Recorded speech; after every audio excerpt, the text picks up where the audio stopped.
दोस्तों, 25 जुलाई को होने वाली राज्य सेवा प्रारंभिक परीक्षा MPPSC प्री एग्ज़ाम को ध्यान में रखते हुए आज मैं दूसरा full length test paper upload कर रहा हूं। इसमें भी 100 प्रश्न हैं और सभी प्रश्नों के उत्तरों पर चर्चा के साथ साथ इन सभी प्रश्नों से संबंधित अन्य बनने वाले प्रश्नों पर भी चर्चा करेंगे ताकि आपको अधिक से अधिक जानकारी मिल सके। आइए शुरू करें। पहला प्रश्न है, राजेश्वरी ढोलकिया का संबंध किस खेल से है? तो इसका उत्तर है डी, क्रिकेट। राजेश्वरी ढोलकिया जो हैं अंतर्राष्ट्रीय ख्याति प्राप्त भारतीय महिला क्रिकेटर हैं। इंडियन टीम भारतीय टीम में ऑलराउंडर की भूमिका निभाती हैं। आपको प्रमुख खिलाड़ियों, विशेष रूप से मध्य प्रदेश के खिलाड़ियों, खेलों की शब्दावलियों, विभिन्न खेलों में खिलाड़ियों की संख्या, इन समस्त चीज़ों पर थोड़ा बहुत जानकारी इकट्ठी कर लेनी चाहिए। आप लुसेंट से भी सारी चीज़ें पढ़ सकते हैं और करंट जो जानकारी है वो किसी आप वार्षिकी से ले सकते हैं। जैसे हम यदि फ़िलहाल बात करें तो एक मध्य प्रदेश में नाम आया है पूजा वस्त्रकार। पूजा वस्त्रकार भी क्रिकेटर हैं। ये मध्य प्रदेश के शहडोल ज़िले से हैं। इम्पॉर्टेंट इसलिए है क्योंकि पूजा वस्त्रकार को अभी हाल ही में भारतीय cricket team, Indian cricket team में ऑलराउंडर के तौर पर शामिल किया गया और ये मध्य प्रदेश की शहडोल की रहने वाली हैं, इसलिए इसको MPPSC में पूछा जा सकता है।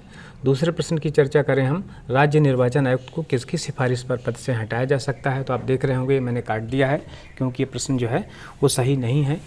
चर्चा कर लें क्यों सही नहीं है। दो स्तर पर निर्वाचन आयोग होते हैं, एक होता है भारत निर्वाचन आयोग और दूसरा राज्यों में निर्वाचन आयोग। जैसा कि हमने अपने प्रीवियस पेपर में भी चर्चा कर लिया था और मेरा जो है वीडियो भी अपलोड है ऑलरेडी भारत निर्वाचन आयोग पर, आप उसको डिटेल में जाकर देख सकते हैं।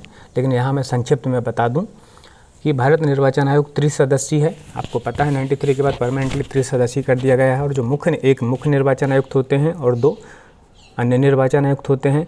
तो जब अन्य सारी सेवा शर्तें, वेतन तो सभी के बराबर होते हैं तीनों के, लेकिन जब हटाने की बात आती है, निष्कासन की बात आती है, रिमूवल की, तब मुख्य को हटाने का तरीका अलग है। मुख्य निर्वाचन आयुक्त को उसी तरीके से हटाया जा सकता है जिस तरीके से सुप्रीम कोर्ट के जज को हटाया जा सकता है, ठीक है। लेकिन अन्य दोनों के जब हटाने की बारी आती है तो मुख्य चुनाव आयुक्त की सिफारिश पर राष्ट्रपति अन्य दोनों निर्वाचन आयुक्तों को हटा सकते हैं। ये हुई भारत सरकार स्तर पर।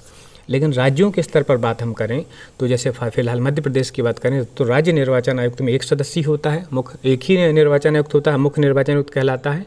और इसका जो उल्लेख है आर्टिकल 243 के या 243 हिंदी में टा, इसमें उल्लेख और स्पष्ट रूप से लिखा है कि राज्य के मुख्य निर्वाचन आयुक्त को उसी तरीके से हटाया जाएगा जिस तरीके से उच्च न्यायालय के न्यायाधीश को हटाया जाता है, ठीक है। तो यदि ऐसा होता कि राज्य निर्वाचन आयुक्त को कौन हटा सकते हैं, किस तरीके से, तो आप उच्च न्यायालय के न्यायाधीश के सदस्य कौन नहीं हटा सकते, ऐसा लिख सकते थे। यहाँ फिर मैं वो बोल दिया कि किस तरीके से, मतलब किसके समकक्ष हटाया जाएगा, तो ऐसा। लेकिन चूंकि यहाँ सिफारिश की बात किया है और सिफारिश होती नहीं है राज्य निर्वाचन आयुक्त को हटाने में, क्लियर, इसलिए प्रश्न गलत है। एक बार मैं फिर से बता दूँ कि राज्य निर्वाचन आयुक्त को उस रीति से या उस तरीके से हटाया जाएगा जो रीति या जो तरीका उच्च न्यायालय के न्यायाधीश को हटाने का होता है, अकॉर्डिंग टू आर्टिकल 243 के। तीसरे नंबर के प्रश्न की बात हम बात करें कि कौन सा कार्य निर्वाचन आयोग के अंतर्गत नहीं आता। तो राष्ट्रपति का चुनाव हो, उपराष्ट्रपति का चुनाव हो, संसद के दोनों सदनों का चुनाव हो या राज्यों की विधानमंडलों का चुनाव हो, समस्त कार्य भारत निर्वाचन आयोग करता है। इसके अतिरिक्त राजनीतिक दलों को मान्यता देना, उनको चुनाव चिन्ह आवंटित करना, चुनाव प्रक्रिया का पूर्णतः संचालन करना ताकि निष्पक्ष स्वतंत्र चुनाव हो सके, ये समस्त कार्य निर्वाचन आयोग के हैं। लेकिन जो पहला नंबर का ऑप्शन है भारत के प्रधानमंत्री का चुनाव, ये निर्वाचन आयोग का नहीं होता क्योंकि प्रधानमंत्री का जो चुनाव होता है वो बहुमत दल का, जो अपने दल हैं उसके बहुमत प्राप्त दल है उसके नेता को प्रधानमंत्री बनाया जाता है। तो प्रधानमंत्री कौन नियुक्त करते हैं? राष्ट्रपति करते हैं। और किस व्यक्ति को करते हैं? जो मेजॉरिटी प्राप्त है, बहुमत प्राप्त दल है उसके नेता को। इसलिए निर्वाचन आयोग का कोई रूल इस पर नहीं होता। चौथे नंबर पर बात करें तो मध्य प्रदेश, देखिए दो कथन लिखे हैं। पहला है कि MPPSC का कार्यालय इंदौर में है, बिल्कुल सही। दूसरा लिखा है कि भास्कर चौबे वर्तमान में MPPSC के अध्यक्ष हैं, तो ये दूसरा गलत है क्योंकि वर्तमान में अध्यक्ष ना होकर कार्यवाहक अध्यक्ष हैं, वो भी कौन है? राजेश लाल मेहरा जी। तो इसमें ऑप्शन होगा उत्तर केवल ए। अगला प्रश्न है, यदि कोई मानवीय रोग विश्व के बृहद क्षेत्र में फैला हुआ है तो उसे क्या कहते हैं? तो इसे पेंडेमिक कहेंगे।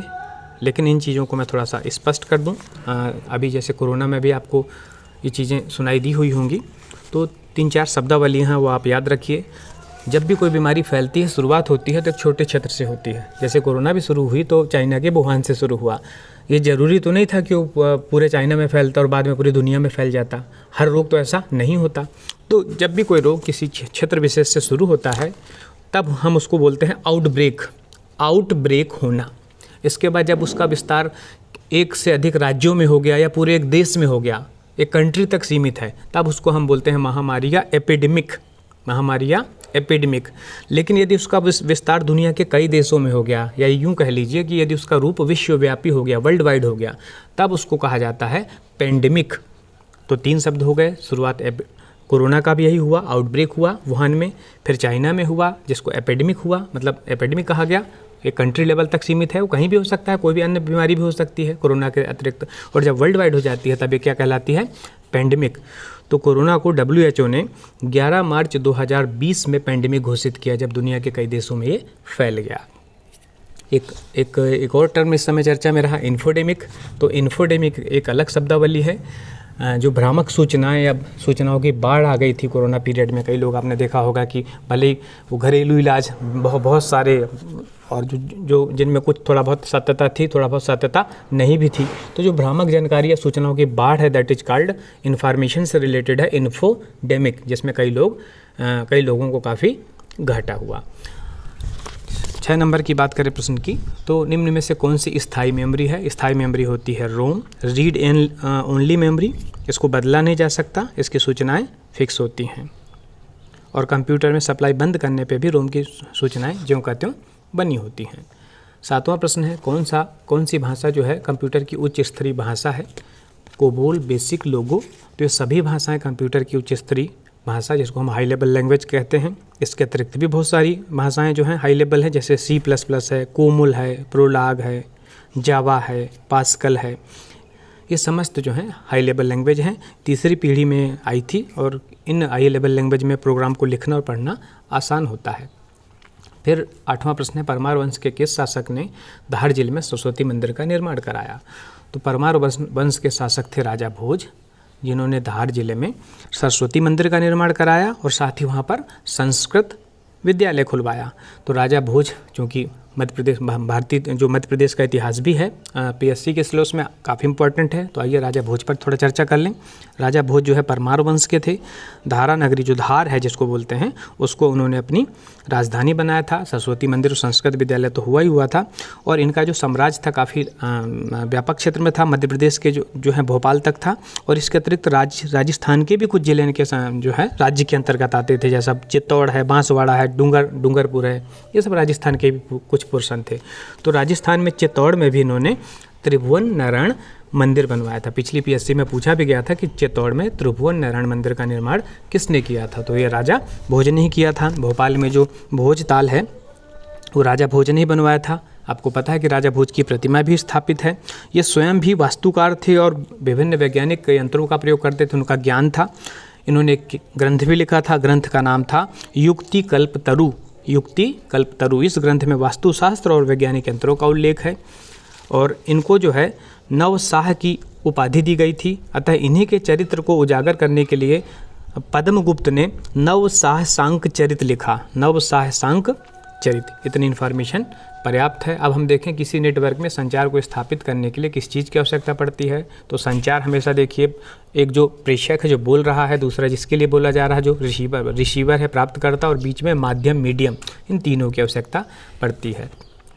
किस नदी को मध्य प्रदेश की जीवन रेखा कहा जाता है? बहुत ही आसान प्रश्न है, नर्मदा नदी को। ठीक है, क्यों? क्योंकि नर्मदा नदी मध्य प्रदेश के 15 जिलों से गुजरी है, और अन्य जिलों में भी 15 के अतिरिक्त अन्य जिलों में नहरों के माध्यम से इसका पानी जाता है। सिंचाई की सुविधा मिलती है। इसका जो अपवाह क्षेत्र है, कैचमेंट एरिया है, वो भी बहुत बड़ा है, 93,180 वर्ग किलोमीटर है, और जल विद्युत परियोजनाएं भी बहुत सारी हैं। तो कुल मिला के मध्य प्रदेश की इकोनॉमी डेवलप करने के लिए इसका बहुत बड़ा रोल है। साथ में आपको ये भी पता होना चाहिए कि जो नर्मदा नदी है वो अनूपपुर ज़िले के अमरकंटक से निकली है, 1057 मीटर की ऊंचाई से निकली है, और कुल लंबाई 1312 है।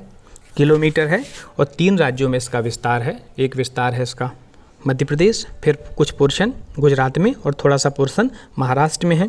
90% एरिया जो है लगभग मध्य प्रदेश में है। मध्य प्रदेश कुल लंबाई नर्मदा की 1312 किलोमीटर है, लेकिन मध्य प्रदेश में जो लंबाई है वो 1077 किलोमीटर है। ऋग्वेद में रेवा कहा गया है नर्मदा नदी को। मैकल श्रेणी से निकली है इसलिए मैकल सूता भी कहा जाता है। नामोदोस भी कहा जाता है।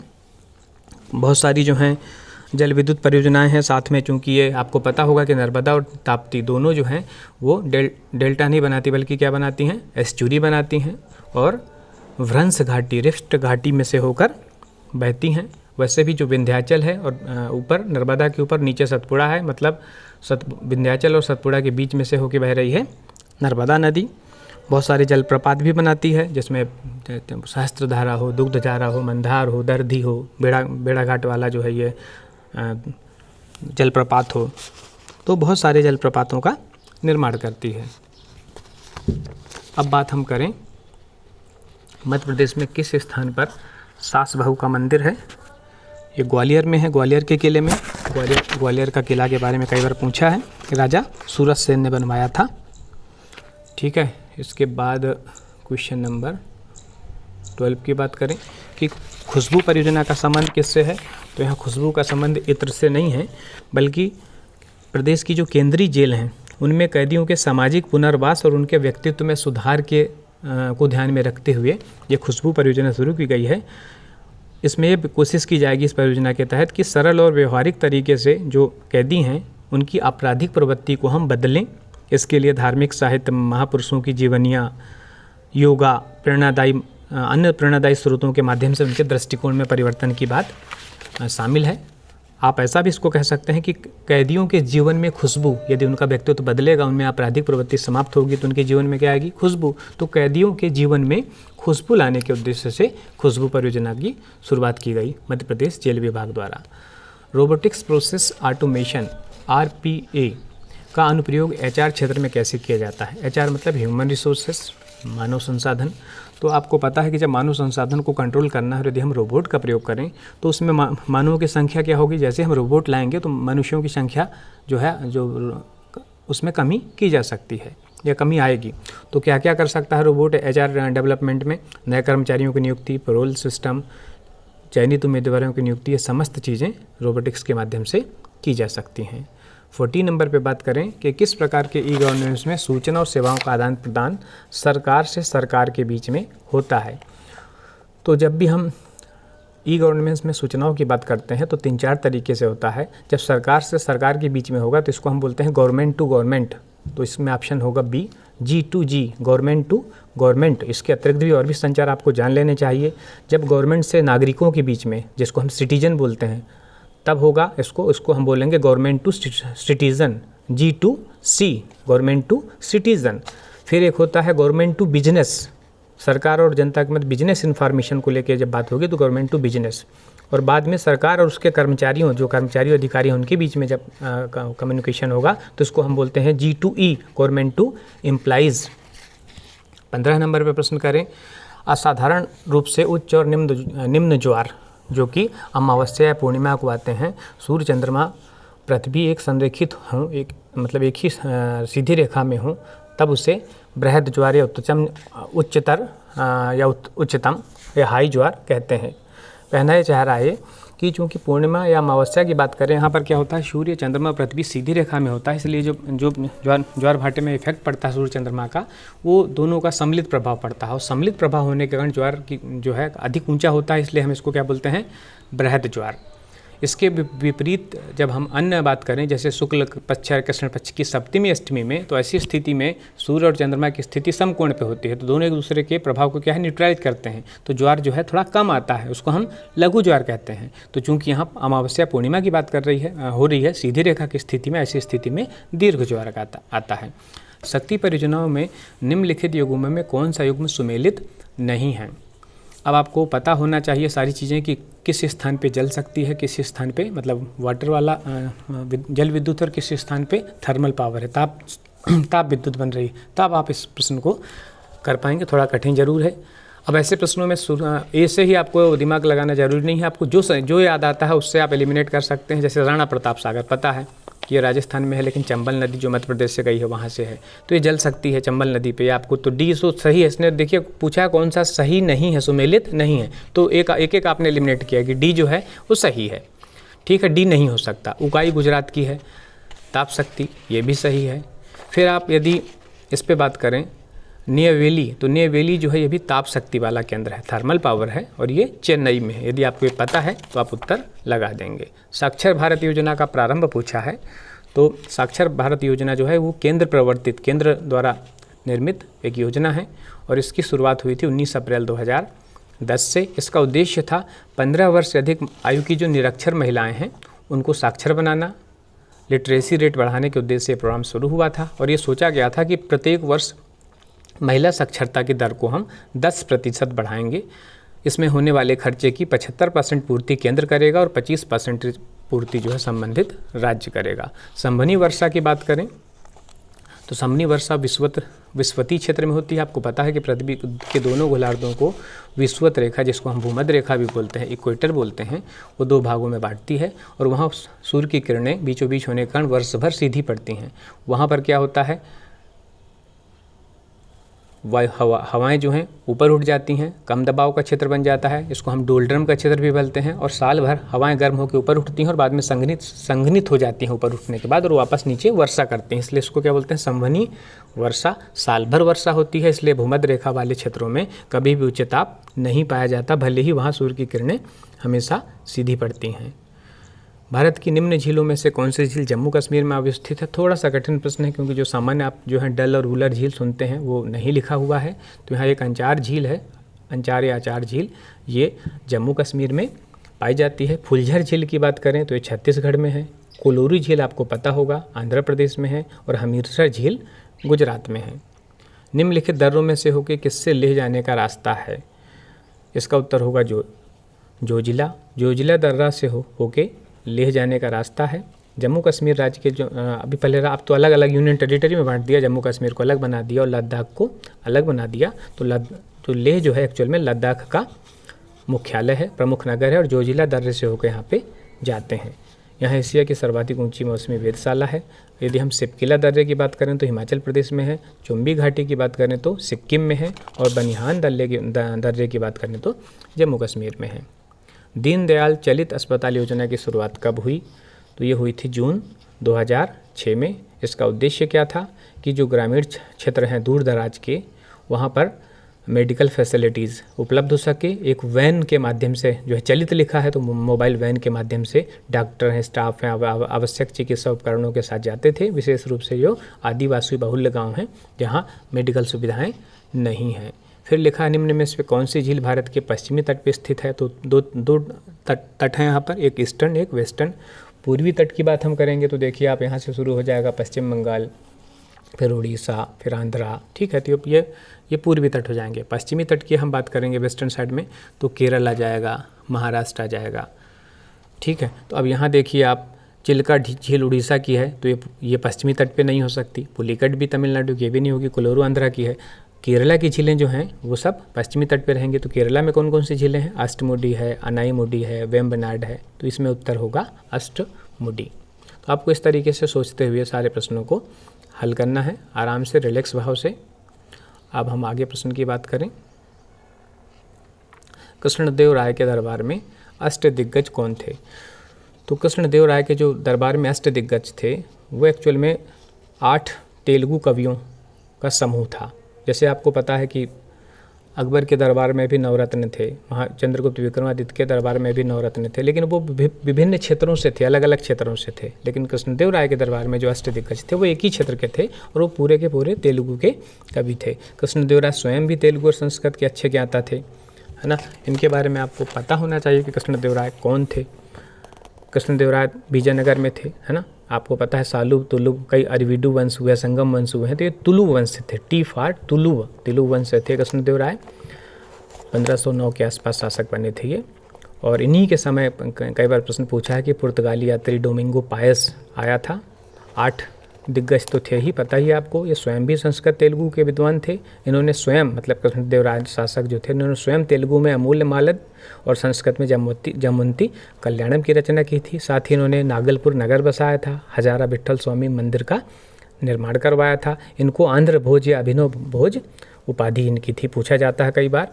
और इनके जो 8 दिग्गज थे उनमें पेंडन थे, एक पेड्डन, एक थे तेनालीराम रामकृष्ण। तो जो तेनालीराम रामकृष्ण है इनके 8 दिग्गज तेलुगु के, उन्होंने भी एक किताब लिखी थी, काफ़ी इंपॉर्टेंट थी, पांडुरंग महात्मा। तो ये कृष्णदेव राय के बारे में जानकारी हुई। अब हम सैडलर आयोग की बात करें। बड़ा सामान्य सा प्रश्न पूछा है, डिटेल नहीं पूछा कब था, कब आया, कौन थे, लेकिन ये भर पूछा है कि किससे संबंधित है।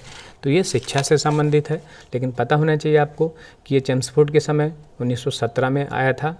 और इन्होंने बोला था कि दो लेवल पे शिक्षा होना चाहिए, इंटरमीडिएट स्तर पर और इंटरमीडिएट के बाद फिर कॉलेज वाली शिक्षा शुरू होनी चाहिए। और भी कई आयोग आए हैं, आपको पता है, शिक्षा से रिलेटेड, अन्य वायसराय, गवर्नर जनरल और आज़ादी के बाद भी। तो उन पे इन समस्त आयोगों के बारे में आपको जानकारी होना चाहिए। अभी नई शिक्षा नीति जो आई है, ठीक है, नई शिक्षा नीति से प्रश्न बनना बिल्कुल संभव है, और बल्कि प्रश्न आएंगे ही आएंगे। तो नई शिक्षा नीति से संबंधित जानकारी भी आप इकट्ठा कर लें। प्रीवियस में भी मैंने न्यू एजुकेशन पॉलिसी 2020 पे वीडियो बनाया हुआ है, वहाँ आप जाकर देख सकते हैं डिटेल उसका। फिर इंदिरा आवास योजना में पात्रता मानदंड कौन निर्धारित करता है?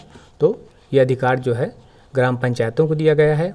वो देखेंगे कि गरीबी रेखा के नीचे जीवन यापन करने वाले परिवारों को आवास की सुविधा उपलब्ध कराई जाए। और जब भी ग्राम पंचायतें ऐसी ये चीज़ें उपलब्ध कराएंगी तो इस योजना के तहत वो विधवाएं जो हैं, या भूतपूर्व सैनिक हैं, या अनुसूचित जाति जनजाति के लोग हैं, या विकलांग व्यक्ति हैं, उनको विशेष महत्व दिया जाएगा। निम्न स्थानों में से एक स्थान पर सिंधु घाटी से संबद्ध विख्यात वृषभ मुद्रा बुल सील प्राप्त हुई है।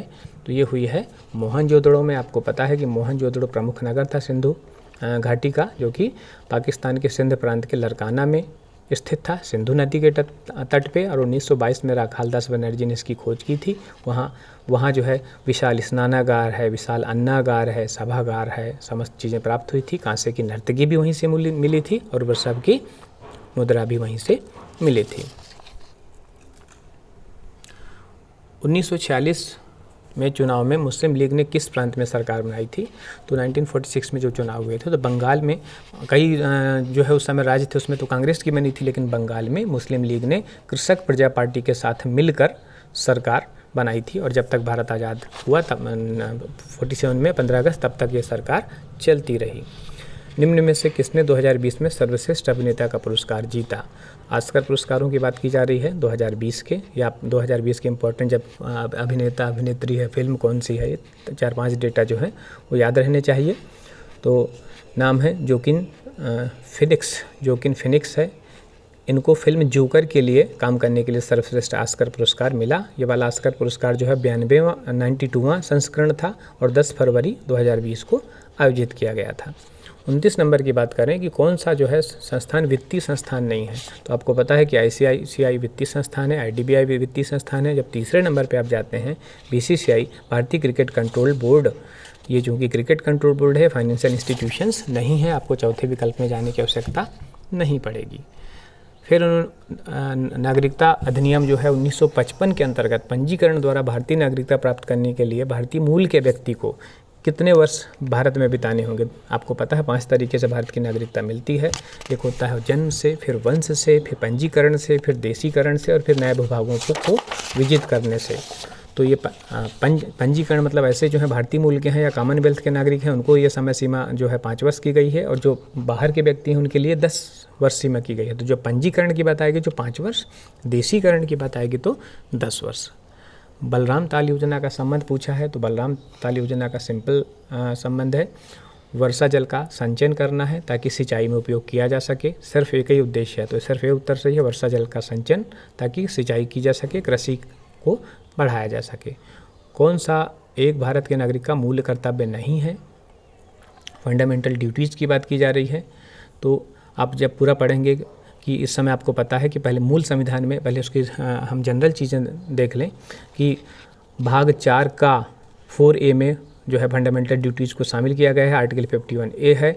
और ये मूल संविधान में नहीं था बल्कि जो 42वां संविधान संशोधन था 1976 में, उसके तहत शामिल किया गया था। शुरू में इनकी संख्या 10 थी, फिर एक और जो है संविधान संशोधन 11वां शामिल किया गया 86 अमेंडमेंट से, जिसमें बोला गया कि 6 से 14 वर्ष के बच्चों को अनिवार्य शिक्षा दिलाने के लिए पालक प्रयास करेंगे। मतलब पालकों का ये दायित्व तो है, उनका कर्तव्य भी है, खाली सरकार का भर कर्तव्य नहीं है।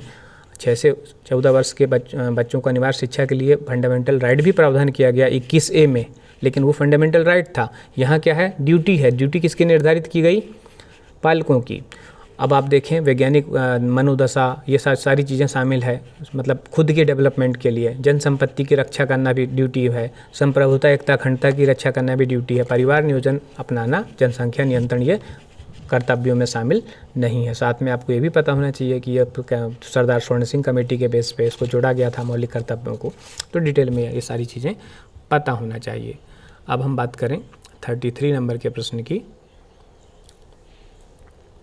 हाल ही में किस राज्य ने ई गवर्नेंस 2020 पर एक राष्ट्रीय सम्मेलन का आयोजन किया हुआ है? तो ई गवर्नेंस 2020 पर राष्ट्रीय सम्मेलन का आयोजन महाराष्ट्र में हुआ है, मुंबई में। और इसका उद्देश्य ये था कि सार्वजनिक सेवाओं को हम डिजिटल प्लेटफॉर्म का उपयोग करते हुए कैसे बढ़ाएं। ठीक है, कोरोना पीरियड में वैसे ई गवर्नेंस की ज़्यादा बात हो रही थी, है ना, क्योंकि सोशल डिस्टेंसिंग का मामला ज़्यादा था। तो वैसे भी हमेशा जो है वो चूँकि ऑनलाइन चीज़ें ट्रांसपेरेंसी बढ़ाती और होती रही हैं, तो इसलिए ई गवर्नेंस वाला जो सम्मेलन था महाराष्ट्र के मुंबई में हुआ था, डिजिटल सेवाओं को विस्तारित करने के उद्देश्य से।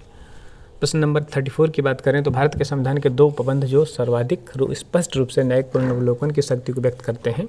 तो थोड़ा सा ट्विस्ट किया है क्वेश्चन को।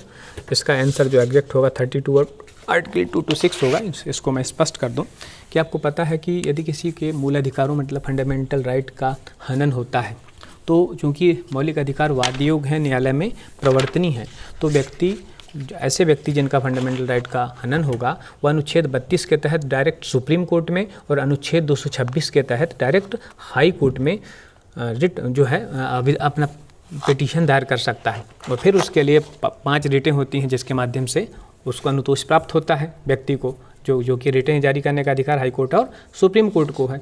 तो ये तो हुआ, और कहीं ना कहीं डायरेक्टली जुडिशियली रिव्यू न्यायिक पुनर्वलोकन से संबंधित है। इसके अलावा 2 आर्टिकल आपको और याद रखने हैं।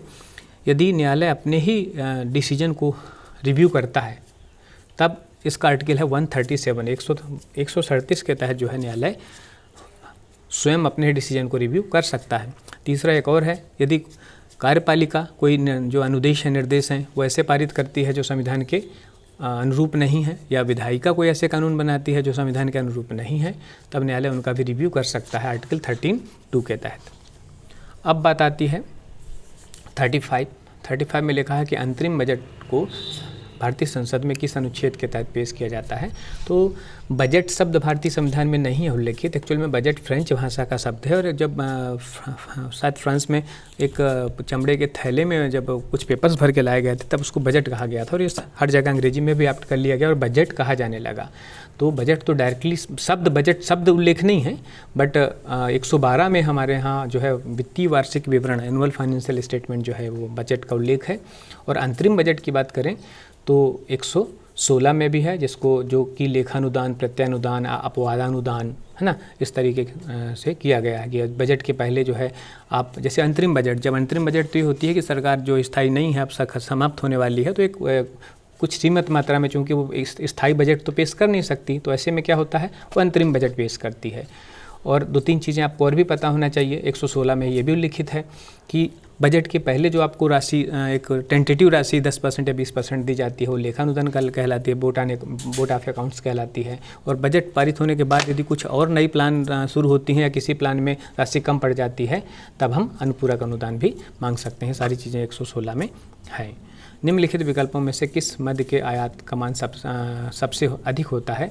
तो भारत में वनस्पति तेल का आयात सबसे ज़्यादा होता है। इसका कारण ये है कि हालांकि वनस्पति तेल के उत्पादन को बढ़ाने के लिए यहाँ पीली क्रांति भी चलाई गई, थोड़ा बहुत उत्पादन बढ़ा भी, लेकिन अभी भी जो हमारी कुल रिक्वायरमेंट है, कुल ज़रूरत है, उसका सिर्फ हम 20 से 25% ही यहाँ भारत में प्रोडक्शन कर पा रहे हैं, उत्पादन कर पा रहे हैं। और ज़रूरत का अपना 70 से 75% वनस्पति तेल अभी भी भारत को आयात करना पड़ता है, और यह जो आयात होता है मूलतः दक्षिण पूर्वी एशियाई देशों से। तो सबसे बड़ी मध्य आयात की वनस्पति तेल। अगला प्रश्न है, नवंबर 2020 में किस भारतीय को British academy of film and television arts, BAFTA जिसको बोलते हैं, द्वारा अपने ब्रेक थ्रू इनिशिएटिव के रूप में राजदूत के रूप में चुना गया है? तो इसका उत्तर है AR रहमान को। जो ऑस्कर विजेता और संगीतकार AR रहमान हैं, उनको बाफ्टा ने इस राजदूत के रूप में चुना है। नेटफ्लिक्स ने इस पहल का मतलब नेटफ्लिक्स ने इसको वो किया था, समर्थन दिया था। और इसका उद्देश्य क्या था? उद्देश्य क्या है ब्रेक थ्रू इनिशिएटिव के रूप में चुनने का? कि जो खेल के क्षेत्र में, फिल्म के क्षेत्र में, टीवी के क्षेत्र में, विशेष रूप से फिल्म और टीवी, हाँ, उनके क्षेत्र में आने वाली प्रतिभाओं को पहचान करना और उन प्रतिभाओं को उनके करियर विकास के लिए मदद करना, सलाह देना। निम्न में से किस आयोग के स्थान पर नीति आयोग का गठन किया गया? तो आपको पता है कि भारत में योजना आयोग था पहले, और योजना आयोग के स्थान पर 1 जनवरी 2015 को नीति आयोग का गठन किया गया। यूनिट 10 में जो आप पढ़ते हैं कि हमारे यहाँ संवैधानिक और सांविधिक, कॉन्स्टिट्यूशनल और स्टैट्यूटरी या लीगल बॉडीज़ हैं। तो संवैधानिक निकाय तो वो होते हैं जिनका संविधान के किसी न किसी अनुच्छेद में उल्लेख होता है, उनको शक्ति संविधान से प्राप्त होती है। दूसरे प्रकार के आयोग वे होते हैं, सांविधिक आयोग ये होते हैं जो कि संसद के द्वारा या राज्यों में विधायिका के द्वारा, या ऐसा बोल दीजिए कि विधायिका के द्वारा पारित कानूनों के अकॉर्डिंग बनते हैं। और तीसरे प्रकार के जो हैं आयोग या बॉडी वो होती हैं जो ना तो संवैधानिक हैं ना तो सांविधिक हैं। तो ऐसे इनको क्या बोलते हैं? इनको हम बोलते हैं कार्यकारी निकाय। तो योजना आयोग भी एक प्रकार का कार्यकारी निकाय है, ना तो संविधान में उल्लेख है, ना तो ये विधायिका द्वारा बनाया गया है, बल्कि रेजोल्यूशन पारित किया गया है। किसके? कैबिनेट के द्वारा एक रेजोल्यूशन पारित किया गया, मतलब मंत्रिमंडल के द्वारा एक कार्यकारी आदेश के तहत इसका निर्माण किया गया। 39 की बात करें कि G20 शिखर सम्मेलन 2020 का आयोजन कहाँ किया गया? तो G20 2020 का आयोजन जो है वो सऊदी अरब की जो कैपिटल है रियाद, वहाँ किया गया है। और वहीं के जो हैं सऊदी अरब के जो हैं रियाद के जो हैं उन्होंने अध्यक्षता की थी। और इसकी खास बात यह है कि फिज़िकली नहीं हुआ, वर्चुअल हुआ है, आभासी सम्मेलन है, क्योंकि कोरोना की वजह से फिज़िकली संभव नहीं था। 15वां सम्मेलन था G20 का ये। और G20 आपको पता है, हाँ ये भी बात बता दूं कि सम्मेलन का मूल उद्देश्य था कि कोविड-19 के कारण जो महामारी है उसकी तैयारी किस तरीके से करना, ताकि उसका असर कम हो, समाप्त हो सके। साथ ही ऐसे पीरियड में जब लोगों के रोज़गार छिन गए हैं तो नौकरियों को बहाल करने के तरीके और साधनों पर भी चर्चा की गई। G20 वर्ल्ड के टॉप 20 जो है इकोनॉमी है ऐसे देशों का संगठन है। और आपको ये भी याद रखना चाहिए कि 2020 का सम्मेलन सऊदी अरेबिया के रियाद में हुआ, 2021 का सम्मेलन इटली में होगा, 22 का सम्मेलन इंडोनेशिया में होगा और 23 का सम्मेलन जो है वो भारत में होगा। ये चर्चा भी हो चुकी है वहाँ। 40वें प्रश्न पे बात करें कि नवंबर 20 में भारत के सबसे लंबे single lane motorable suspension bridge का उद्घाटन कहाँ किया गया? तो 9 नवंबर 2020 में उत्तराखंड के टिहरी गढ़वाल ज़िले में भारत के सबसे लंबे single lane motorable suspension bridge का शुरुआत की गई, उद्घाटन किया गया। इसकी कुल लंबाई 726 मीटर है। इससे जो होगा टिहरी और उसका पास का जो प्रताप नगर है उसके बीच की दूरी काफ़ी कम समय में तय की जा सकेगी। मध्य प्रदेश में विधानसभा में कुल कितने सदस्य हैं? चर्चा की गई 41 में, तो 230 भी है। देखिए आपको पता है कि 230 मेंबर हैं विधानसभा में, और एक जो है एंग्लो इंडियन को राज्यपाल मनोनीत कर सकता है। लेकिन आपको ये भी पता है कि अभी हाल ही में जो 104वां जो है संविधान संशोधन आया था, जिसमें चाहे राज्यों के विधानसभा में हो या केंद्र में लोकसभा में हो, लोकसभा में कौन राष्ट्रपति 2 सदस्यों को मनोनीत करते थे और राज्यों में राज्यपाल करते थे, तो अभी उसकी समयावधि नहीं बढ़ाई गई है। मतलब अब एंग्लो इंडियन को मनोनीत करने वाला सिस्टम खत्म हो गया। तो अब विधानसभा के कुल सदस्यों की संख्या सिर्फ 230 होगी। बालाघाट आईजी रेंज में कौन सा जिला है? तो बालाघाट ही ऐसा एकमात्र जिला है जो आईजी रेंज का है। साथ नक्सलाइट बेल्ट है वहाँ पर, है ना, सेना की भी एक वो जो है एक कंपनी वहाँ पर कार्यरत है। तो बालाघाट जिले में को आईजी रेंज का बनाया गया है। बाकी आपको पता है कि जिले का हेड एसपी होता है, फिर डीआईजी रेंज होती है, जैसे अपने यहाँ 15 डीआईजी रेंज है मध्य प्रदेश में, फिर आईजी रेंज है जो 11 आईजी रेंज हैं। कमिश्नर लेवल पर रहते हैं, 4-5 जिले आते हैं, किसी में 1-2 जिले भी आते हैं। तो बालाघाट ऐसा है जो एक ही जिला होने के बावजूद भी वहाँ आईजी रेंज मतलब आईजी स्तर के अधिकारी बैठते हैं, एसपी तो जिले में है ही है। फिर बात करें, जबकि वहीं के उसके बगल में जो छिंदवाड़ा है वो डीआईजी रेंज है, जिसमें छिंदवाड़ा सिवनी आते हैं। फिर मध्य प्रदेश के सचिवालय का नाम निम्न में से क्या है? तो मध्य प्रदेश का सचिवालय को वल्लभ भवन के नाम से जाना जाता है। राज्य का दूसरा बड़ा सबसे बड़ा संभाग कौन सा है? ये भी प्रश्न आप डिलीट करने लायक है, क्योंकि इसमें भी ये कुछ भी नहीं लिखा है कि ये on the basis of population है या on the basis of area है। क्षेत्रफल की दृष्टि से बात करें तो जबलपुर आएगा, है ना, पहला, और इंदौर दूसरा है। यदि हम जनसंख्या के हिसाब से करें तो इंदौर पहला आएगा। तो जैसा क्वेश्चन एग्जैक्ट लिखा रहेगा उसके हिसाब से उत्तर होगा। सतपुड़ा पर्वत का निर्माण निम्न में से किस प्रकार की चट्टानों से हुआ है? तो सतपुड़ा का जो निर्माण है वो ग्रेनाइट और बेसाल्ट चट्टानों से हुआ है।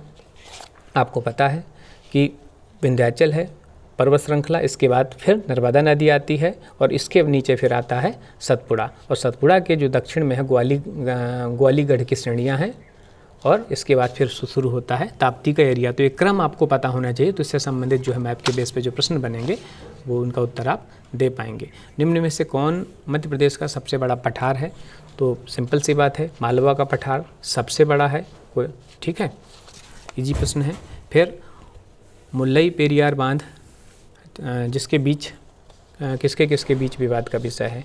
तो ये केरल और तमिलनाडु के बीच विवाद का मुद्दा रहा है, हमेशा याद रखिएगा। मुल्लई पेरियार बांध पेरियार नदी पे अब स्थित है।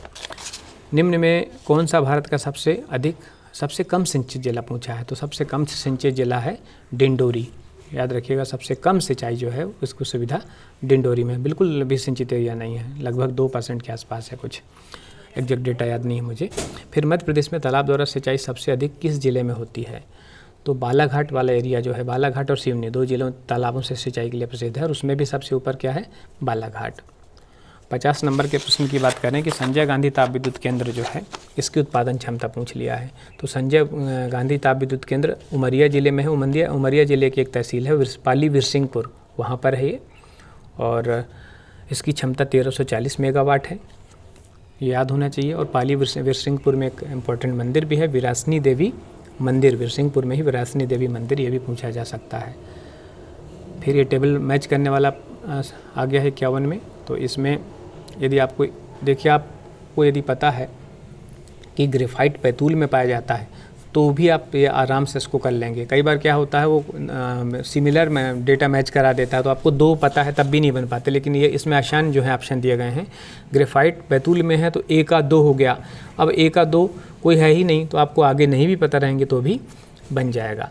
ग्रेफाइट जो है बैतूल में है। फिर बॉक्साइट की बात करें तो मंडला में है, डोलोमाइट बालाघाट में, और रॉक फॉस्फेट छतरपुर में। माधव राष्ट्रीय उद्यान किस जिले में स्थित है? ये भी काफ़ी सरल प्रश्न है, पढ़ा ही होगा आपने सारे राष्ट्रीय उद्यानों के बारे में, कि ये शिवपुरी ज़िले में है, 1958 में स्थापित किया गया था, और NH3 यहाँ से बीच से होकर निकलता है, नेशनल हाईवे। ये भी खास बात है, यहाँ जॉर्ज कैसल की पहाड़ियाँ हैं, जॉर्ज कैसल का भवन है, ये भी इम्पॉर्टेंट है। क्वेश्चन नंबर 53 की बात करें कि बांस के उत्पादक ज़िले कौन कौन से हैं? तो शहडोल है और अनूपपुर है, ये बांस के उत्पादक ज़िले हैं। और मेनली जो है शहडोल संभाग है, शहडोल संभाग में 3 ज़िले आते हैं, शहडोल, अनूपपुर, उमरिया। किसी ज़माने में सिर्फ शहडोल था, फिर उमरिया बना 98 में, और 2003 में अनूपपुर ज़िला बना। तो ये पूरा शहडोल संभाग बांस उत्पादक ज़िला है। बांस के बारे में पता होना चाहिए। बांस का बॉटनिकल नेम डेंड्रोकल्मस स्ट्रिक्टस है। मध्य प्रदेश को वैसे भी बांस स्टेट कहा जाता है। अरुणाचल प्रदेश के बाद दूसरा ऐसा है, मतलब बांस का काफ़ी मिलता है। अरुणाचल प्रदेश में सबसे ज़्यादा बांस है, वहाँ तो काफ़ी वेराइटी के बांस मिलते हैं। अरुणाचल में बम्बूसा जाइंटिस करके भी मिलता है, बहुत ही मोटा और बहुत ही लंबा बांस होता है। अपने यहाँ जो है डेंड्रोकल्मस स्ट्रिक्टस प्रकार के बांस मिलते हैं। फिर उष्णकटिबंधीय वन अनुसंधान की बात करें कहाँ पर है, तो ये जबलपुर में है। इसके बारे में मैं बता दूं कि जब वन अनुसंधानों की बात होगी, रिसर्च सेंटर की बात होगी, तो अपने यहाँ भारत सरकार के 2 वन अनुसंधान संस्थान हैं। एक है TFRI बोलते हैं, ट्रॉपिकल फॉरेस्ट रिसर्च इंस्टीट्यूट, जिसको हिंदी में बोलते हैं उष्णकटिबंधीय वन अनुसंधान संस्थान, जो कि जबलपुर में है। और उसी की एक शाखा है, स्वतंत्र रूप से है, हालांकि वो छिंदवाड़ा में है, वानिकी अनुसंधान केंद्र, centre for forestry research and human resources development, वो छिंदवाड़ा में है। तो ये जो दोनों नाम बताया मैंने, जबलपुर वाली और छिंदवाड़ा वाली वन अनुसंधान संस्थान, ये भारत सरकार के हैं। एक्चुअल में भारत सरकार की वन अनुसंधान की एक संस्था है ICFRE, Indian council for forestry research and education, ICFRE, Indian council for forestry research and education. इसके ऑल ओवर इंडिया में 11-12 इंस्टीट्यूट हैं, रिसर्च इंस्टीट्यूट हैं मात्र, उसमें से 2 मध्य प्रदेश में हैं, एक जबलपुर में TFRI उष्णकटिबंधीय वन अनुसंधान संस्थान, दूसरा छिंदवाड़ा में। और स्टेट लेवल के अनुसंधान केंद्र की बात करें तो जबलपुर में ही राज्य सरकार का, मतलब स्टेट लेवल का वन अनुसंधान भी है, उसका नाम है राज्य वन अनुसंधान संस्थान जबलपुर। तो दोनों जबलपुर में हैं। जो भारत सरकार वाला TFRI है वो मंडला रोड पे है, बरेला के पहले, और जो राज्य वाला है वो जो है वो ग्वारी घाट पे है जबलपुर में, ठीक है। किस राजवंश ने भारत को प्रसिद्ध खजुराहो के मंदिर बनवाए, किस राज? तो ये बड़ा आसान प्रश्न है, कॉमन है, सभी को पता होगा। चंदेल वंश ने, चंदेल वंश के जो शासक रहे हैं उन्होंने 950 से लेकर 1050 के बीच में खजुराहो के मंदिरों का निर्माण करवाया है। खजुराहो में हिंदू हैं, जैन मंदिर हैं, सभी प्रकार के मंदिर हैं। हिंदुओं में भी शैव मंदिर भी हैं, वैष्णव भी हैं, शाक्त भी हैं। जैनों में विश्वनाथ मंदिर हैं। इसके प्रसिद्ध हिंदू मंदिरों में देखें तो कंदरिया महादेव का मंदिर, चतुर्भुज मंदिर, लक्ष्मण मंदिर, ये सब प्रसिद्ध हैं। और ये नागर शैली के बने हैं। मंदिर निर्माण की तीनों शैलियों पता होगा आपको, उत्तर में नागर शैली, दक्षिण में द्रविड़ शैली और बेसर शैली। तो ये नागर शैली में बने हैं, मतलब ऊंचे चबूतरों पे बनाए गए हैं। किस शासक को वर्ण व्यवस्था का रक्षा कहा जाता है? तो उत्तर पुष्पमित्र शुंग है। पुष्पमित्र शुंग जो हैं मौर्य काल के बाद हुए हैं। मौर्य काल में आपने देखा होगा थोड़ा बौद्ध धर्म पॉपुलर हुआ था। शुंगों ने फिर से ब्राह्मण जो है धर्म को पुनः जो है स्थान दिलाया, और ये वर्ण व्यवस्था ब्राह्मण धर्म से रिलेटेड है, क्योंकि उसमें ही वर्ण व्यवस्था को ज़्यादा प्राथमिकता दी गई थी। तो पुष्पमित्र शुंग ने इस व्यवस्था को फिर से आगे बढ़ाया। खारवेल की बात करें तो खारवेल कलिंग का शासक था, और खारवेल का आप हाथी गुम्फा फ्लेक जरूर याद रखिएगा, काफ़ी इंपॉर्टेंट है खारवेल का उदयगिरी का हाथी गुम्फा फ्लेक, क्योंकि मौर्यों के बाद और गुप्तों के पहले जो जानकारी है वो हमको कम मिलती है, जिसको हम अंधकार युग बोलते हैं। ईशा के 300 साल पहले मौर्य, ईशा के 300 साल बाद गुप्त, मतलब 600 साल का अंतर हो गया। तो जो बीच का पीरियड है इसको अंधकार युग बोलते हैं, जिसके बारे में कम जानकारी मिलती है। उसकी जानकारी हमें खारवेल के हाथी गुम्फा फ्लेक से मिलती है, जो कि उदयगिरी में है। गांधी जी ने 1922 में असहयोग आंदोलन क्यों वापस लिया था? बहुत ही कॉमन प्रश्न है कि चोरा चोरी वाला केस हो गया था 1922 में, जिसमें 22 सिपाही इंस्पेक्टर सहित थाने में जला दिए गए थे। और इसके बाद गांधी जी ने 5 फरवरी को ये केस हुआ था, और बाद में फिर 12 फरवरी को गांधी जी ने बारडोली में कांग्रेस कार्य समिति की बैठक बुलाई थी और आंदोलन को स्थगित करने की घोषणा कर दी थी, क्योंकि वे हिंसा के बिल्कुल भी विरुद्ध थे, खिलाफ थे। 58 की बात करें तो निम्न में से कूट जो दिए गए हैं 2 प्रश्न, उन पर बात करनी है। एक लिखा है सुभाष चंद्र बोस ने फॉरवर्ड ब्लॉक का गठन किया।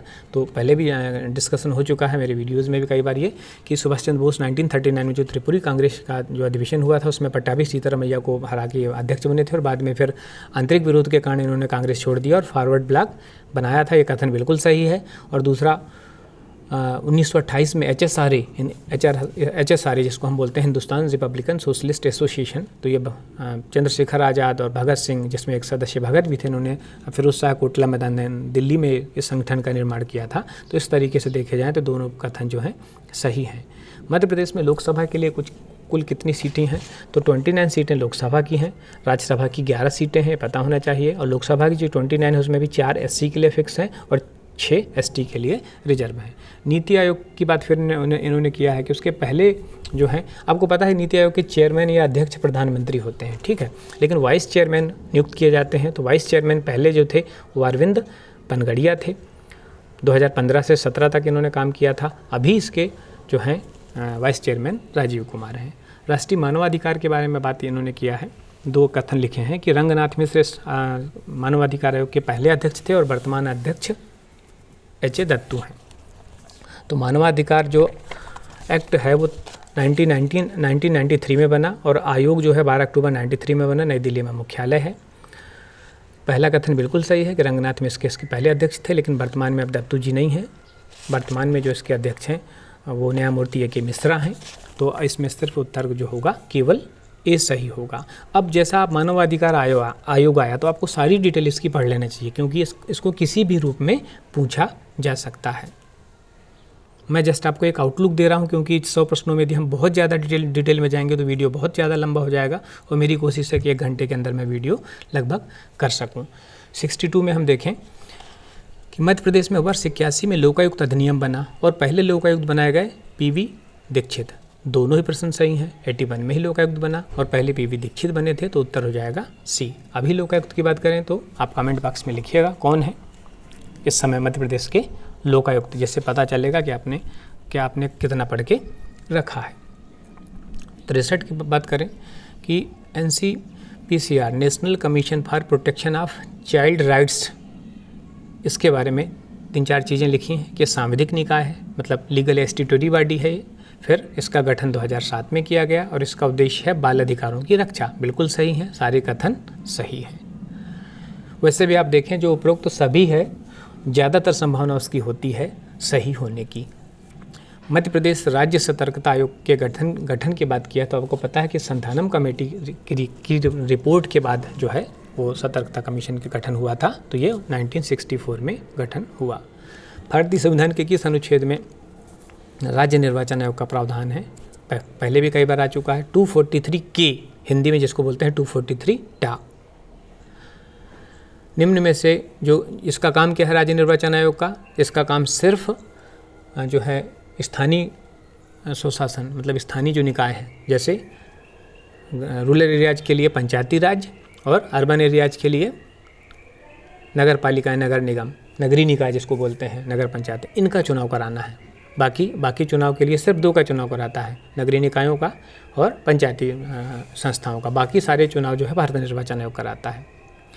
निम्न में से कौन सा प्राधिकरण भारत की समेकित निधि से राज्यों को राजस्व को सहायता अनुदान देने वाले सिद्धांतों की अनुशंसा करता है? तो किस राज्य को कितना जो है अनुदान देना है, उनका कितना शेयर रहेगा, इसके लिए हर 5 वर्ष में वित्त आयोग का गठन किया जाता है, अनुच्छेद 280 के तहत। 67 में लिखा है कि किस अभिनेता ने सहायक भूमिका अभिनेता श्रेणी में ऑस्कर पुरस्कार जीता है? सहायक अभिनेता, तो सहायक अभिनेता श्रेणी में जीता है विलियम ब्रैड पिट ने 2020 का ऑस्कर अवार्ड। मानव अधिकार संरक्षण आयोग, इसमें सिंपल पूछ लिया है कि धाराएं कितनी थी, तो आपको ये बस इतना पर पता होना चाहिए कि 43 धाराएं हैं। फिर इसमें आयोग का गठन किस में है, किस धारा में है, कार्य किस धारा में है और संरचना किस धारा में है, थोड़ा देख लीजिएगा। हृदय स्पंदन एक विद्युतीय तरंग द्वारा निष्पादित होती है। कहाँ इसका सोर्स से कहाँ से उपजती है? तो हृदय स्पंदन जो है हृदय में उपजती है, नाम से स्पष्ट है। एक्चुअल में हृदय की भीतरी परत को हम एंडोकार्डियम बोलते हैं, मध्य परत को मायोकार्डियम बोलते हैं, बाहरी परत को एपिकार्डियम बोलते हैं, और इसके अतिरिक्त जो हृदय एक झिल्लीदार थैली में बंद होता है दैट इज कॉल्ड पेरिकार्डियम। ये चीज़ें भी आपको जानकारी होना चाहिए। फिर बताती है राष्ट्रीय मानव अधिकार के आयोग और सदस्यों की नियुक्ति कौन करता है?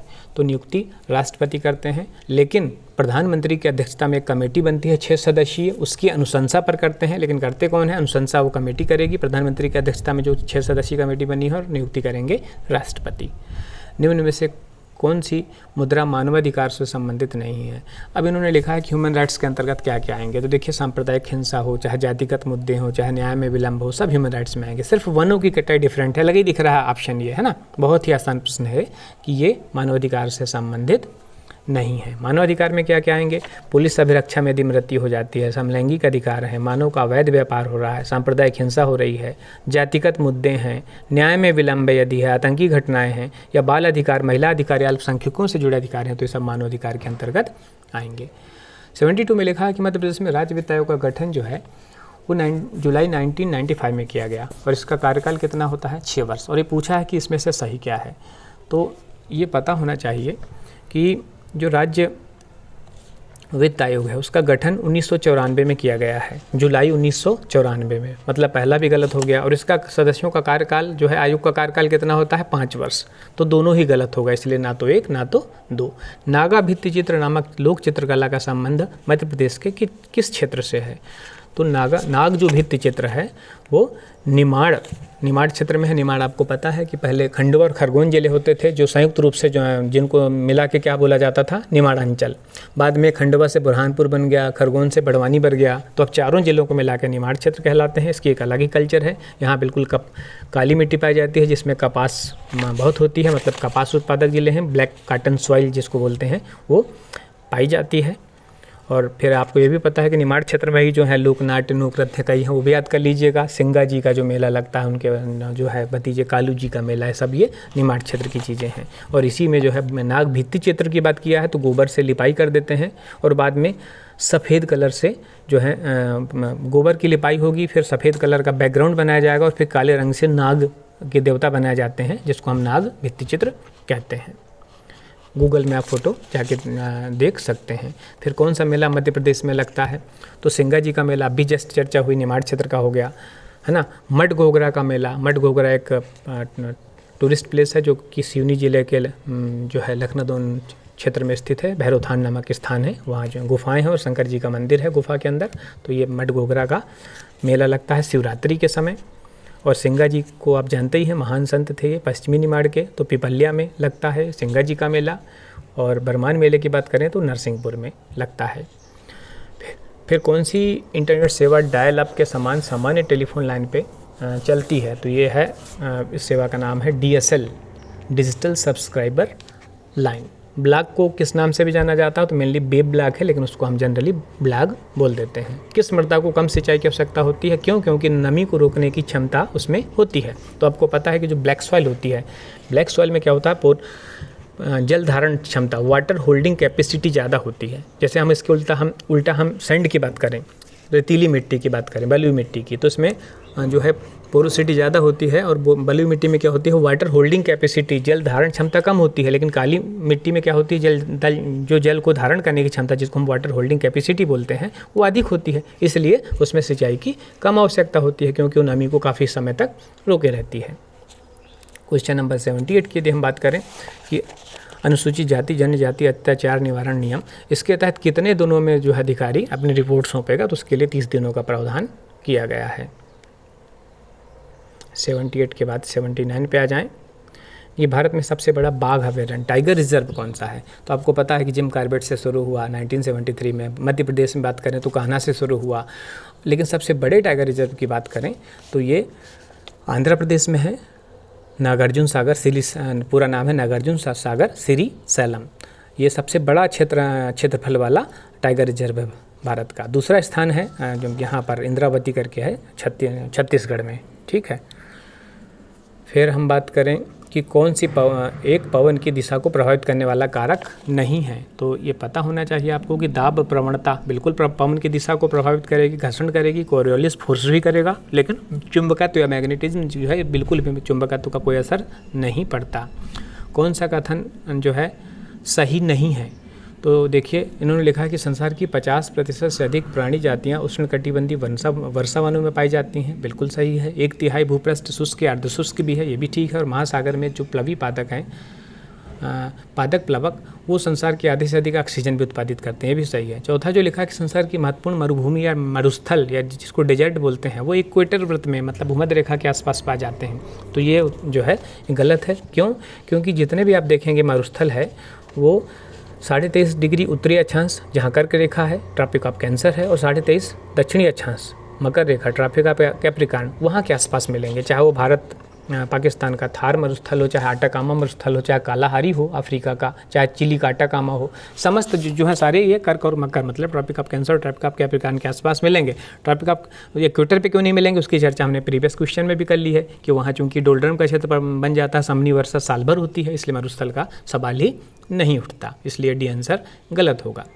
82 की बात करें, किस अनुच्छेद के अंतर्गत राज्यों और संघ के लिए लोक सेवक गठन का प्रावधान है, तो 315, जिसमें राज्य और केंद्र दोनों के लिए जो है राज्य है और केंद्र दोनों के लिए, राज्य के लिए राज्य लोक सेवा आयोग, केंद्र के लिए UPSC union public service commission. इसकी डिटेल में भी मैंने वीडियो फॉर्म में वीडियो के रूप में डाल दिया है, आप चाहें तो देख सकते हैं, किसी किताब से पढ़ सकते हैं, लेकिन आपको इसकी डिटेल देख लेनी चाहिए, प्रश्नों को आने की संभावना अधिक है। सारे संवैधानिक आयोग जो हैं जो यूनिट 10 में है उनको आप सीरियसली पढ़ें, उससे अधिक प्रश्न आएंगे और कम समय में ज़्यादा अंक लाए जा सकते हैं उस पे यूनिट 10 पे। इसी तरीके से यूनिट 7 भी है, काफ़ी कम है लेकिन काफ़ी अधिक प्रश्नों के आने की संभावना है। 83 की बात करें, मध्य प्रदेश शासन द्वारा प्रदेश के खेल प्रशिक्षकों को दिया जाने वाला पुरस्कार। तो आपको पता है कि खिलाड़ियों को मध्य प्रदेश की यदि हम बात करें तो विक्रम पुरस्कार सीनियर खिलाड़ियों को, एकलव्य पुरस्कार जूनियर खिलाड़ियों को दिया जाता है। बट जो प्रशिक्षक हैं उनको क्या दिया जाता है? विश्वामित्र पुरस्कार। विश्वामित्र पुरस्कार विक्रम के लिए राशि 1 लाख है और एकलव्य के लिए 50,000। अगस्त 2020 में मध्य प्रदेश सरकार द्वारा अपनी महत्वाकांक्षी योजना चंबल प्रोग्रेस वे का नाम बदल दिया गया है। क्या नाम बदल दिया गया है? अब इसका नाम कर दिया गया है अटल बिहारी वाजपेयी के नाम पे। अब जो चंबल प्रोग्रेस वे है अटल बिहारी वाजपेयी के नाम पर कर दिया गया है और उत्तर प्रदेश का इटावा और राजस्थान के कोटा शहर को ये जोड़ेगी। और ये भी कोशिश है कि इस जो एक्सप्रेस वे बनेगा इसके आसपास इंडस्ट्रियल एरिया बनेगा, स्मार्ट सिटीज़ बनेंगी, शिक्षा के केंद्र बनाए जाएंगे। ठीक है, फुली डेवलपमेंट किया जाएगा। फिर राष्ट्रीय स्वच्छ गंगा मिशन NMCG, ठीक है, तो इसका गंगा उत्सव जो 2020 का आयोजन जो किया गया था वो 2 से 4 नवंबर के बीच में किया गया था 2020 में। ये डेट पूछ लिया उन्होंने और इसका उद्देश्य यही था कि गंगा कि इसको लोगों को जागृति करना और उसकी सफाई को उद्देश्य को ध्यान में रखते हुए। और 2008 में ये भी याद रखें आप कि 2008 में गंगा को राष्ट्रीय नदी के रूप में घोषित किया गया था। मध्य प्रदेश का सर्वोच्च खेल सम्मान विक्रम पुरस्कार अभी तक 10 खिलाड़ियों को दिया जाता था। अब 2 संख्या बढ़ा दी गई। अब क्या कर दिया गया? 12 लोगों को दिया जाएगा। तो कौन से 2 नए खेल शामिल किए गए हैं उसमें? एक है पर्वतारोही, इनको भी अब विक्रम पुरस्कार दिया जा सकेगा। और दूसरा कोई नॉन ओलंपिक खिलाड़ी जो कि खेलों में विशिष्ट उपलब्धि हासिल करेगा उसको भी दिया जा सकेगा। पर्वतारोहियों के नाम आपको पता होने चाहिए। मेघा परमार और भावना डेहरिया, प्रीवियस वीडियो में चर्चा हो चुकी है। मध्य प्रदेश खेल और युवा कल्याण विभाग, उसकी स्थापना कब हुई? तो याद रखिएगा कि खेलों को बढ़ावा देने के उद्देश्य से 1975 में की गई। मध्य प्रदेश राज्य सरकार द्वारा दिया जाने वाला एकलव्य पुरस्कार, बिल्कुल बेसिक क्वेश्चन है कि सिर्फ ना राशि पूछा नहीं पूछा, जस्ट ये पूछ लिया कि किस फील्ड से संबंधित है। खेल से संबंधित है। कई प्रश्न आपको बहुत ही आसान मिलेंगे PSC में, कुछ मध्यम मिलेंगे और कुछ कठिन जो बनना संभव नहीं होता। तो आपको मध्यम और सरल प्रश्न करना है। कठिन प्रश्न जो 8-10 रहेंगे उनके पीछे अतिरिक्त समय भागने की जरूरत नहीं है। कई बार क्या होता है हम उसके पीछे भागते हैं बिल्कुल उन कठिन प्रश्नों के 10 के लिए और 90 को छोड़ देते हैं, तब जो है रिजल्ट थोड़ा सही नहीं मिल पाते। अंतर्राष्ट्रीय ओलंपिक समिति ने फरवरी 2020 में किस भारतीय खिलाड़ी को कोच लाइफ टाइम अवार्ड से सम्मानित किया है? तो बैडमिंटन के जो कोच हैं भारतीय टीम के पुलेला गोपीचंद्र, इनको वर्ष 2019 में coach life time achievement award से सम्मानित किया गया है। राज्य लोक उपक्रम समिति का गठन कब किया गया? तो याद रखिएगा 1972 में किया गया। और राज्य लोक जो उपक्रम समिति है इसका जो उद्देश्य है वो सरकारी धन के दुरुपयोग को रोकने के उद्देश्य से की गई है। एशिया का सबसे बड़ा सोयाबीन संयंत्र की बात करें तो ये उज्जैन में है। और यदि सोयाबीन अनुसंधान केंद्र की बात करें तो ये इंदौर में है। लेकिन संयंत्र की बात करें तो कहाँ होगा? उज्जैन में। वैसे भी पता है आपको कि सोयाबीन प्रोटीन का रिच सोर्स है। मध्य प्रदेश को सोया स्टेट भी कहा जाता है, सर्वाधिक सोयाबीन होता है। सोयाबीन एक खरीफ की फसल है। सामाजिक सुरक्षा योजना, इसका प्रारंभ कब किया गया? तो 1981 से किया गया। इसमें 60 वर्ष से अधिक और 65 वर्ष 60 वर्ष से अधिक और 65 वर्ष की कम की जो निराश्रित वृद्ध हैं या फिर 18 वर्ष से अधिक की निराश्रित विधवा हैं, परित्यक्ता हैं, 14 वर्ष से ऊपर के जो निःशक्त हैं, निराश्रित हैं, ऐसे व्यक्तियों को 150 रुपये पेंशन की व्यवस्था की गई है। अलग अलग योजनाएं हैं, बहुत सारे एज कैटेगरी और ग्रुप के अकॉर्डिंग। तो ये योजनाएं मध्य प्रदेश की आपको देख लेना चाहिए क्योंकि ज़रूर 1-2 प्रश्न योजनाओं पर आधारित होते हैं। अमरकंटक कहाँ स्थित है? अभी देखिए इसमें तो जिलों की बात ही छोड़ दीजिए, सिर्फ ये स्टेट पूछ लिया है कि मध्य प्रदेश में स्थित है। मध्य प्रदेश में कहाँ है? तो शहडोल संभाग के अनूपपुर जिले में। संभाग लगेगा शहडोल, जिला लगेगा अनूपपुर, तहसील लगेगी पुष्पराजगढ़, जहाँ से नर्मदा, सोन और जोहिला 3 नदियों का संगम है। और वैसे भी अमरकंटक अपने मंदिरों के लिए भी प्रसिद्ध है। धार्मिक स्थल है, 24 मंदिर हैं। वहाँ पे कपिलधारा जलप्रपात, दुग्धधारा जलप्रपात है, माई की बगिया, कबीर चौरा, सोनमुडा वहाँ के दर्शनीय स्थल हैं। मध्य प्रदेश में धार्मिक स्वतंत्रता विधेयक जो 2020 के अंतर्गत यदि किसी महिला या नाबालिग का जबरन धर्म परिवर्तन कराया जाता है तो इसके तहत 10 वर्ष की सज़ा का प्रावधान है। जुर्माना भी याद रखिएगा, 10 वर्ष की सज़ा तथा न्यूनतम 50,000 का जुर्माना का प्रावधान है। ये नाबालिग या किसी महिला की स्थिति में है। और यदि सामूहिक रूप से धर्म परिवर्तन किसी अन्य केस में होगा तब सज़ा मिनिमम 5 वर्ष अधिकतम 10 वर्ष हो जाएगी और जुर्माना 1 लाख हो जाएगा। तो दोनों केसेस में हमने बता दिया। नेहरू स्टेडियम की बात की है, कहाँ है? तो नेहरू स्टेडियम इंदौर में है, 1964 में बना था, तब से है ये। संघीय व्यवस्था के तहत किस संस्था को संविधान का संतुलन चक्र कहा जाता है? तो आपको पता है कि जब भी कोई इश्यू होता है संविधान के निर्वचन को लेकर, व्याख्या को लेकर, तो न्यायपालिका करती है, इसलिए न्यायपालिका को कहा जाता है। 1939 में सभी भारतीय मंत्रियों ने त्यागपत्र दे दिया था। क्यों दे दिया था, किस बात को लेके दे दिया था? तो ये पता होना चाहिए आपको। हिस्ट्री में जनरल डिस्कशन में चर्चा भी किया था हमने कि चूँकि लिन लेथगो जो थे यहाँ के वायसराय थे उस समय, और उन्होंने क्या किया था, भारतीयों से बिना पूछे, यहाँ के मंत्रिमंडल से बिना पूछे ही सेकंड वर्ल्ड वार में भारत को शामिल करवा दिया था जर्मनी के खिलाफ। ऐसी स्थिति में यहाँ के मंत्रिमंडल ने त्यागपत्र दे दिया था। और ये भी एक प्रश्न पूछा कई बार कि जिसको मुस्लिम लीग ने फिर उसको 15 नवंबर 1939 को त्यागपत्र दे दिया, और मंत्रिमंडल ने, यहाँ के भारतीय मंत्रिमंडल ने युद्ध में शामिल करने के विरोध में, और मुस्लिम लीग ने इसको फिर 22 दिसंबर 1939 को मुक्ति दिवस के रूप में मनाया था। तो कई बार पूछा जाता है, 22 दिसंबर 1939 को मुस्लिम लीग ने मुक्ति दिवस के रूप में मनाया। राज्यपाल राष्ट्रपति शासन की सिफारिश कर सकते हैं आर्टिकल 356 के तहत, जो आपातकाल है, पता है आपको, राष्ट्रपति शासन वाला 356 है। किस स्थिति में कर सकते हैं?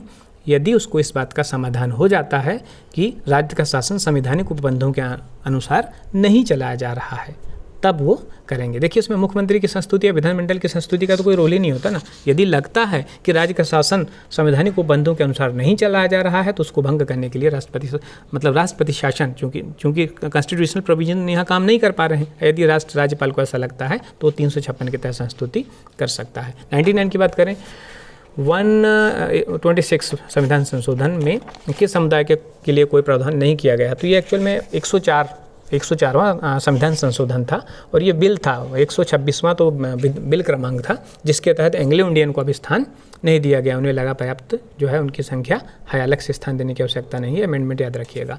कौन सा प्रोटोकॉल है जिसमें डोमेन नेम और कभी कभी वेब पेज का किसी विशिष्ट वेब पेज स्थान का भी पाथ होता है? तो यूनिफॉर्म रिसोर्स लोकेटर URL जो है, इसमें protocol domain name www web page का पूरा पाथ होता है। तो थोड़ा जल्दी लास्ट में किया, क्योंकि वीडियो बहुत ज़्यादा लंबा हो जाता है यदि हम बहुत ज़्यादा डिटेल करते। तो उम्मीद है कि आपको सारे प्रश्नों के उत्तर मिल गए होंगे और वीडियो अच्छा लगा होगा। इससे रिलेटेड जो हैं वो चीज़ें आप ज़रूर पढ़ें, क्योंकि जब आप 100 प्रश्न करते हैं तो आपके दिमाग में और बहुत सारी चीज़ें आती हैं, तो तुरंत उसको आप संबंधित किताब जो पढ़ रहे हैं उसको देखें और उसके पॉइंट्स को नोट करें। तो जब आप लिंक करके डेटा पढ़ेंगे तो ये लंबे समय तक याद रहेगा। सभी का बहुत बहुत धन्यवाद।